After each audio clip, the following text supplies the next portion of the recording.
I'm not moving very fast, sorry. It's all right. They don't have to move fast. No real reason for our age to move fast. Is there? He's gonna say something. Go ahead. No, I think we're laughing over here. Yeah. But, Good, Alex, Shed, he laughs at everything I say. That's good.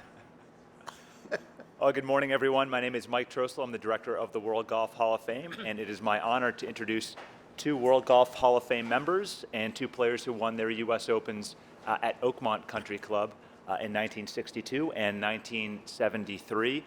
Jack Nicklaus, an 18-time professional major champion, and won the very first of those right here at Oakmont in 1962.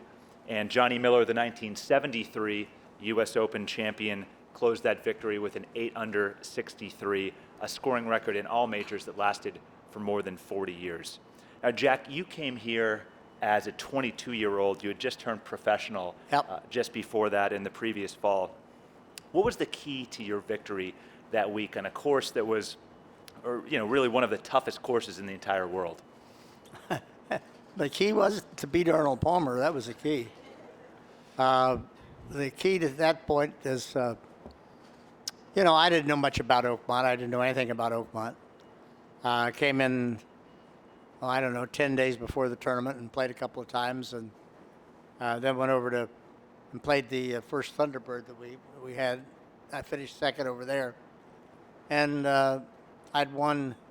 I'd finished second in 60 and fourth in 61, and I sort of felt like this was my Open, and I didn't realize that, as a 22-year-old might not, that I was in Arnold Palmer's backyard. And so the key to me was that I loved USGA setups. I loved the way Joe Dye set up golf courses. I knew that you had to drive the ball straight. I knew that putting was going to be a premium on this golf course. And I was talking to some of the guys in there. In the locker room a few minutes ago, and they're saying, I said, well, what do you think? I said, well, obviously the key putting is the key out here. I said I 3-putted the 55th green, which I had 1 3-putt that week. I'm still ticked off that I 3-putted that one. And but I mean that's sort of my mindset. Is you basically you had to figure these greens out and not let them get to you, and be patient. I mean, 1 under par won the tournament, and 1 under par doesn't win a lot of tournaments today, but it did then. And Johnny, in 1973, you started the final round 6 strokes back. You're tied for 13th place. You had guys like Mr. Nicklaus, Arnold Palmer, Lee Trevino, Gary Player, all in front of you. At what point in that final round did you start to think, man, I might have a chance to win this championship? Well, I was pretty upset about the 76 I shot the day before. I had forgot my yardage. I had walked some of the holes, and my caddy used to just, if you wanted to caddy in the U.S. Open, you just put your name in the hat, so to speak. And my caddy, Bodine, his name was, I asked him, well, where do you caddy? And I said, you're a pretty good player. And he said, no, I'm a caddy, but I've never caddied for anybody that broke 90 before. I was like, well, that's going to be a big help for me. But yeah, getting back to it, I was pretty down in the dumps after the 76. I thought, well, that's the end of that. I'd played well the 3 U.S. Opens before, top 10 finishes, and after I birdied the first hole, that was nice start. That's a tough birdie there, and then I birdied number 2, which wasn't as tough, and I hit an 8-iron about this far from the hole, and then 3, which was probably the hardest hole on the golf course back then. Made about a 20-foot putt there for another birdie, and then hit it in the bunker on 4, the par 5, and hit it a good bunker shot out about this far from the hole, and walked off the green. And I thought, dang, I was 6 back and 4 under now, and the leaders might be nervous, and I might only be 1 or 2 behind, and I got ahead of myself like a lot of golfers do when they think they're going to play their best round of their life. When they think, well, I got 6 holes to go. If I just do this, I'm going to hit my best round. But I got a surge of adrenaline, and started to be very tentative. My weakness in golf was my putting, and I mean I could putt good at times, but after the 4th hole, I thought, well, I got a shot here, if I keep it up. Well, that's terrific. And for both of you who have won here in the U.S. Open, what qualities and aspects of your game do you think need to be especially sharp as we get into Saturday and Sunday here in the 2025 U.S. Open? What should we be looking for this week? Patience. Basically, that's what you have to. Obviously, you have to play good golf, but just be patient with it. And I think that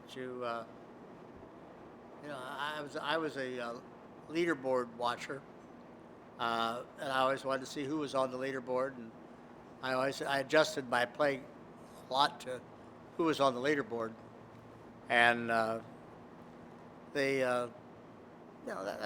that's basically what I think guys do if they want to win golf tournaments. They need to know where they are and need to know what their competition's doing, and they need to be patient with themselves and play good, solid golf. Well, I have to say, as my wife, who's here somewhere, just get it in the fairway. I mean, really, Jack was really the first guy that would hit a 3-wood or a 1-iron off the tees, which other guys never did. I mean, almost nobody did. And Most guys went ahead and drove it and did it in the rough, right? yeah, and so I mean, when you get the ball in the fairway, you can work the ball if you need to, and you just eliminate so many mistake upon mistakes. So, if you hit here in this rough, and then you try to get too much out of the lie, you get even more trouble. So still all about hitting that ball in the fairway. You see the guys that don't, like Bryson DeChambeau. I mean, he was living in the rough there this last couple days, and of course he gets to watch it on TV today. But yeah, you got to hit it in the fairway. And then got to be able to handle the U.S. Open pressure. There's a lot of guys, like Jack was sort of alluding to, that the thought of winning a U.S. Open is a little out of their comfort zone. So there's only a certain kind of player that can win a U.S. Open, especially on Sunday. Very good. We're going to open it up to some questions. If you have one, please raise your hand. We'll have a mic come over. Doug. For both of you, I don't know if the USGA did it then as they do now, but sometimes they'll ask a champion to donate the one club that was critical to them winning that week. What would it have been for you? Could you hear all that? Here? Yeah, Did you what hear that, club Jack? is critical to winning here? Here, Doug? Yeah, when you won in 62 and John Well, I 73. three-putted one time in 90 holes. And I always had my laughs with Arnold. You've heard me say it before, but I told Arnold, I said, I shot 39 at Cherry Hills to lose to him there, and told Arnold, I said, Arnold, if I hadn't shot 39 in the last 9 holes at Cherry Hills, nobody had ever heard of you. And he said, yeah. He said, now if I hadn't 3-putted 8 times at Oakmont, nobody had ever heard of you either. So it works both ways, and that's probably right. I mean, if Arnold hadn't 3-putted 8 times, he'd have won the tournament. If it was 8 times, whatever the number was. But the key to Oakmont to me was not 3-putting. For me, I sort of was up and down the first couple of days. I wasn't really hitting the ball that great, and especially on the 3rd round when I shot the 76. I did not play well at all tee to green, and then I don't know, on that last round it was like my guardian angel up there said, okay, we're going to put together a perfect round of golf. And it was literally a perfect round of golf. I mean, it was like I missed one fairway on 11 just by a couple feet, but the fact I hit every green and hit the ball underneath the hole, only had one putt that was a little bit downhill, and that's hard to do at Oakmont, to hit 18 greens and have no downhill putts. So, but yeah, that round was just, I guess, was meant to be because I was not playing that great. I'd played with Arnold Palmer the first 2 rounds, which was back in those days was a crazy experience with his gallery. His gallery they were crazy, and crazy good. And but to get through the gauntlet of playing with Arnold on the first 2 rounds was pretty good. We both shot 140, and just handling the pressure that week that was the other part. And Jack, you played obviously with Arnold in the playoff, but in the first 2 rounds as well in 1962. What was that like for you? Well, Arnie was the top player in the game at the time. He was it won the Masters earlier in the year. He was he was a guy you had to beat if you wanted to win, and particularly here. And so it was really kind of funny because I never really heard the gallery. I was a 22-year-old kid with blinders on and not smart enough to figure out that that people rooted for people. I just went out and played golf, and that's what I did. And and I never really considered Arnold as something different.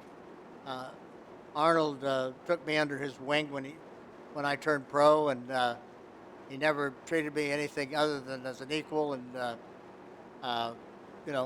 became one of the closest friends I've ever had in the game. And we just I didn't look at it that way.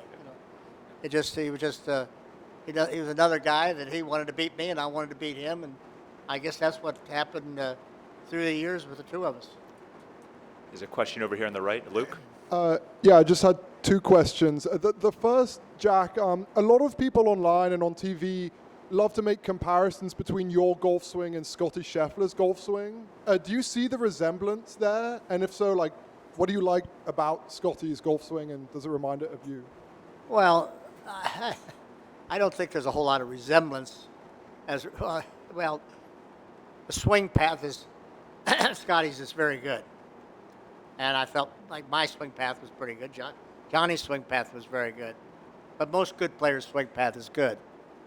Scotty has an unusual way of coming into the ball and having his right foot slide behind him, but that evidently allows him to get his right hip not into the shot but out of the way, and allows him to stay hands close to his body and swing down a plane.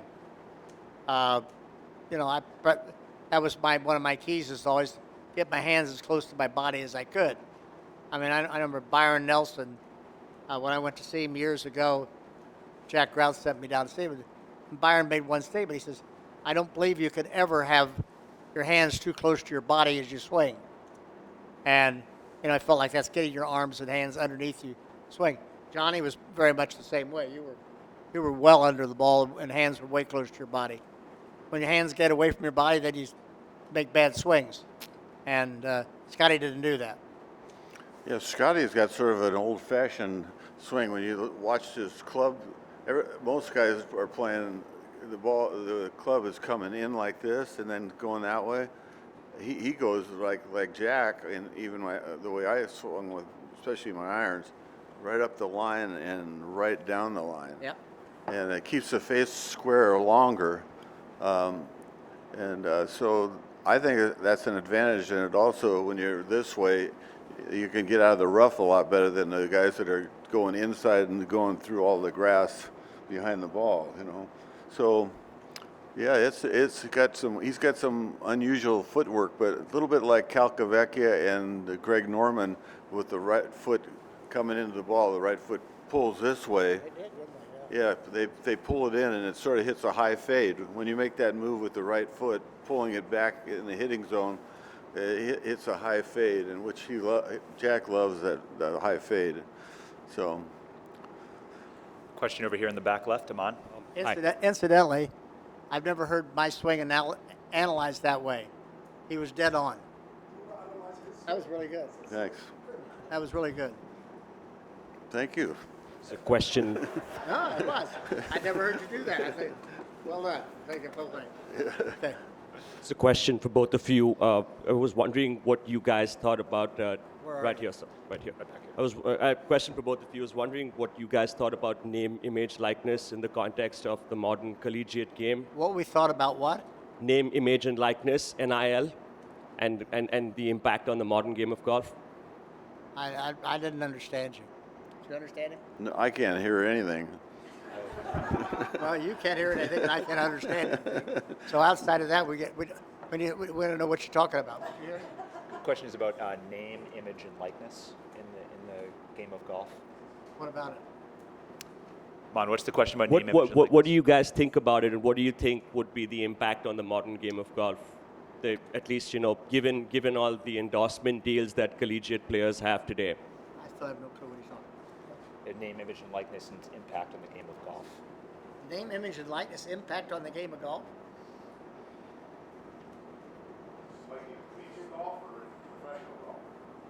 Well, both, I guess, on I don't- professional golf. Well, I Did don't you- did you hear understand what. College golf now, like amateur golf, they can receive money from name, image. Is that what you're talking about? Before you couldn't do that. That's my son Todd. Oh, the NIL? Yes. That's my son Todd. There. Yeah, it is. Yeah. All right. Yeah, and like college golf, now the college players are receiving money through their name, image, and likeness, and you guys back in the day couldn't do that, So Thank you so When we much. played That's what I college meant. golf, we couldn't. Yeah, like college golfers, and then I guess it affects. That's what I meant, yes. Too, feeds into that more, but, kind of just, what are your guys' thoughts if they play junior and amateur golf of receiving money just on their name, image, likeness? Do I like it? Yeah. No. Well, they always say money corrupts, so I hope it doesn't corrupt the values of the game. I think what you're asking is basically the college players, college and amateur players. Is that what you're asking? And my feeling is, I do not like what's going on in college athletics today. I don't think a lot of people like what's going on particularly. I think the athletes like it, but I think that. And I think that, you look at most of your scholarship athletes are athletes who could not take a job. They're sponsored by the school, paid for their education, which I think is great. But athletes have never been able to receive any money where they could go home for a weekend or take a girl out on a date, or they couldn't have a job while they're working. That's part of their deal. I don't like that part of it. I think athletes should get a stipend of some kind. Well, I don't know how much. I think that probably depends on what the situation is. But I don't like the idea that you got the best team money can buy. I don't like that. I don't think that's what you're asking, isn't it? Yeah, I don't like that part of it. I think we're all caught up into it. All the colleges are caught up into it. I don't think they can figure out a way to get out of it. I hope they do. NCAA has not evidently been able to control it. It's I think it's a shame. You see guys today that could go play a fifth year of college football, can make more money than if they decide to go into the draft. And I don't think that's really the right way to see things happen. I don't fault them. I fault the system. We're going to go down here in the front right. That answer your question? Donnie, you have any more on that? I just think that it would be better probably if every guy that made let's say the top athletes got a certain stipend for being there at the school, but not all different, like one guy getting $1 million or whatever. I think it should just be a nice amount of money, but nothing like what they're getting now. But it's tough once you let the cat out of the bag. It's sort of I don't know. It's Very difficult. yeah, it's very difficult. down here. Gentlemen, you've each mentioned Arnold's name a couple of times. Given that we're here in Pittsburgh, may I ask you both to recount Arnold Palmer's impact on the game? Arnold's impact on the game? Well, Arnold had obviously an enormous impact on the game. Arnold, in many ways, we feel like popularized the game of golf. I mean, he came along when basically television came along, and maybe television was great for Arnold, but Arnold was great for television and great for the game. And you know, he had a flair about him that nobody else had, and people loved him, and and rightfully so. He earned what he got. He did a great job.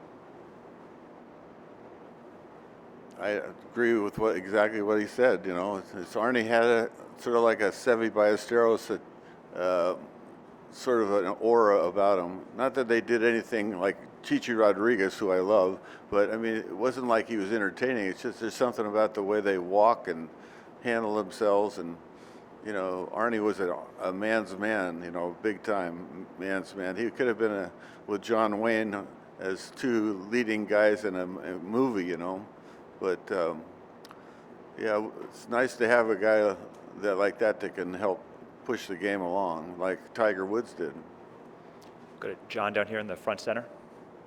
Johnny, Jack referred earlier to having 1 3-putt and that it ticked him off.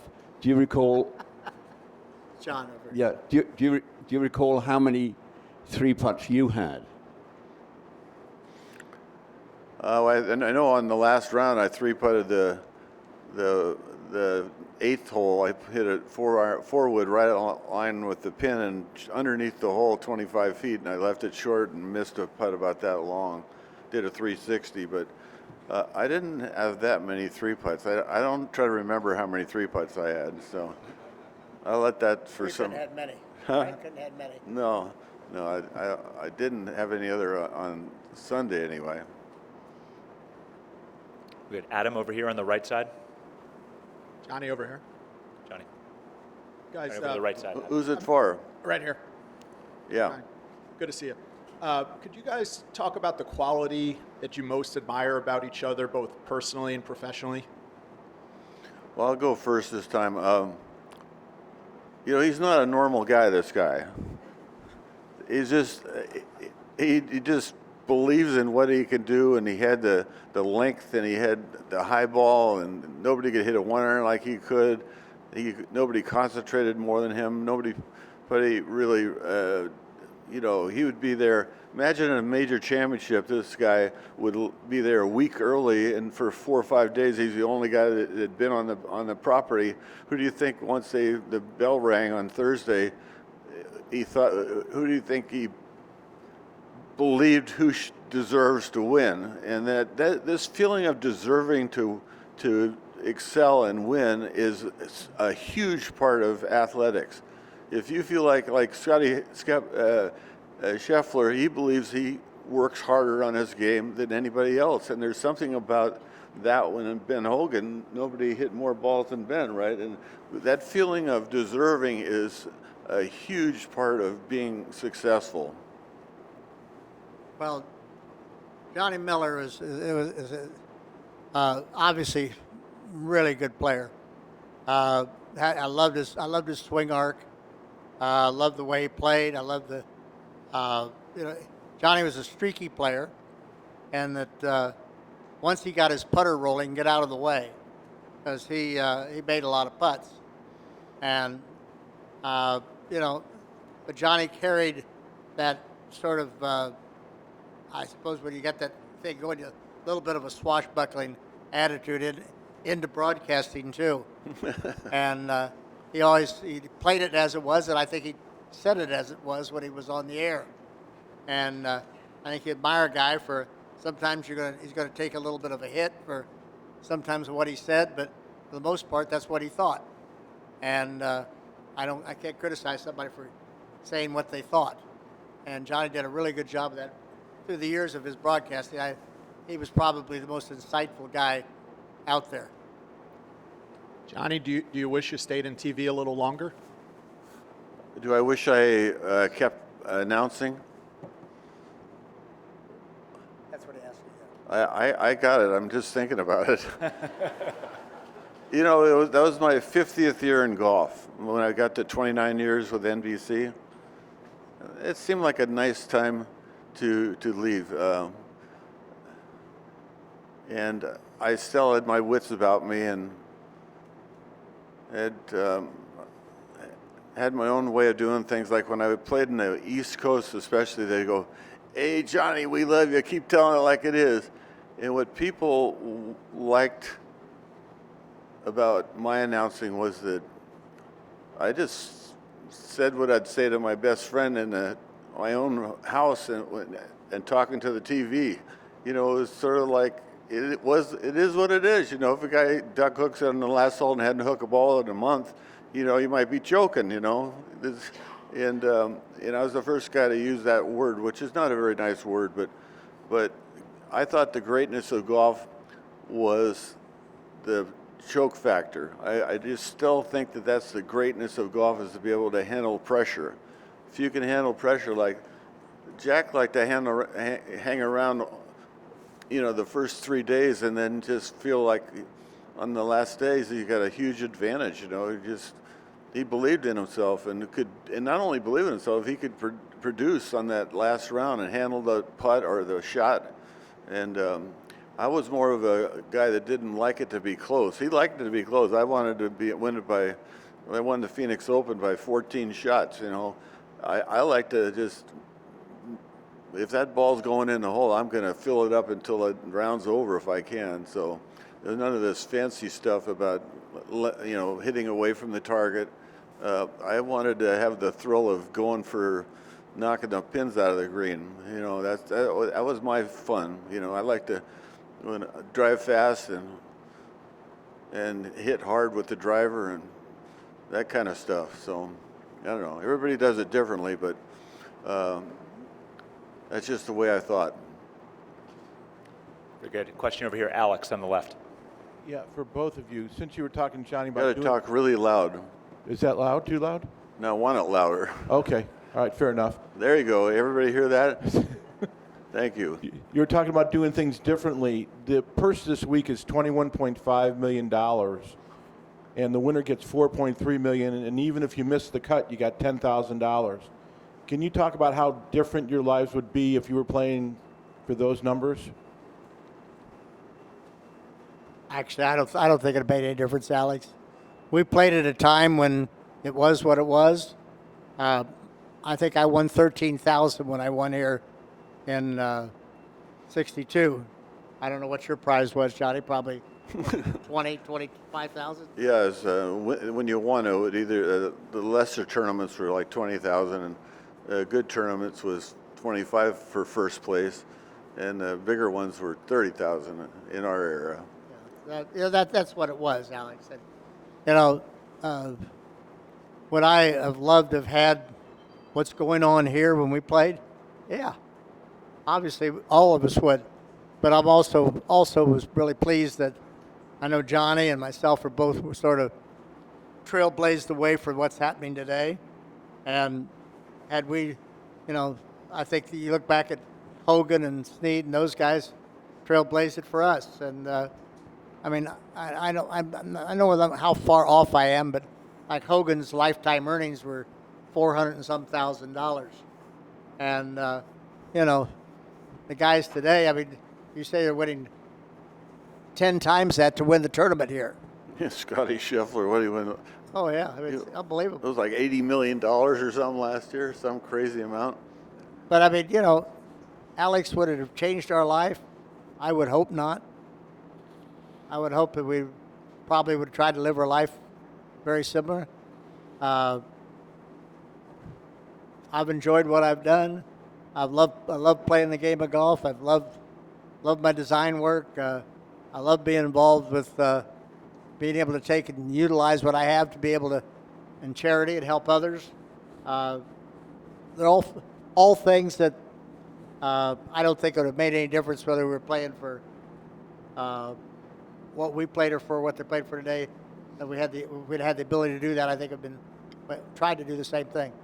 The big difference is the guys make so much money that What do you think? Does it think it helps your hungry and playing hard? You know, it used to be where you had to you had to make some money to be able to take care of your wife and maybe child or whatever, and made golf more of a competitive thing, and guys would play more tournaments because they're trying to make it while they can. So, We had to go win tournaments to make a name, to make a living. yeah. Today they make a living playing golf. All right, Jack, Johnny, thank you so much for being here. We really appreciate it. Have a great rest of the week. Thanks, everyone. Okay? Thank the USGA too. Thank you. Thank you so much.